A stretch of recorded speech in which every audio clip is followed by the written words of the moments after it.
So this biohacking company is using a crypto city to test controversial gene therapies. So under bespoke, innovation-friendly regulation in Prospera, Honduras, MiniCircle is conducting trials to find keys to longevity. So they posted an advertisement last March about access to NFTs for a follistatin plasmid phase 1 clinical trial. The ad has been posted by a biotech startup called MiniCircle, which was recruiting participants for a clinical trial of gene therapy. So they had to purchase an NFT to take part. Upon completing the study, it promised that they would receive payment in cryptocurrency. So it's somewhat of a different track they're taking. The startup aims to fuse elements of the traditional drug testing path with the ethos of biohackers. The other notable thing, of course, is that it's taking place in Prospera, a micronation. The city's legal tender is actually Bitcoin.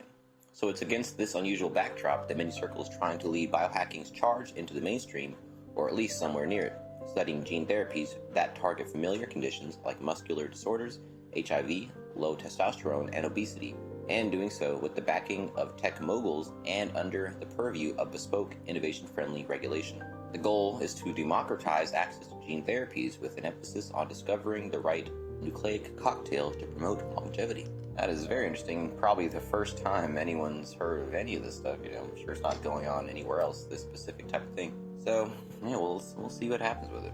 Next up, Blue Origin made a solar cell by smelting simulated moon dust. So whether or not they put a lander on the moon, Blue Origin might play a key role in sustaining lunar operations with this new discovery. So Bezos' spaceflight company has revealed that it can produce solar cells and transmission wire using simulated moon regolith. This approach would not only save explorers the trouble of importing material, but will be kinder to both the moon and Earth. There are no carbon-based emissions, no chemicals, and no need for water. The resulting solar cells can operate on the moon for over a decade despite harsh environments. Blue Origin is pitching this as a solution for NASA's Artemis program and mission to Mars. The space agency could establish bases or other long-term installations while minimizing the environmental impact. And while the concept of using regolith to build outposts isn't exactly new, remember they're trying to do even 3D printed structures with that as well. Earlier efforts have largely focused on habitats rather than the power supplying those off-world facilities. But whether or not Blue Origin tech reaches NASA is another matter, as the company has a mixed relationship with the U.S. administration. While NASA is backing the Orbital Reef Space Station and will use New Glenn to fly a science mission to Mars, it lost a key lunar lander contract to SpaceX and failed its challenge of the $2.9 billion deal. So I guess its future with the moon is still up in the air, but whether or not they themselves go there, this technology will probably be utilized. Alright, the last up today. Very interesting, and I'm not sure if I have fully grasped this concept, but it says scientists use acoustic holograms to create 3D objects with sounds. Scientists believe this new approach will revolutionize 3D cell structures and tissues.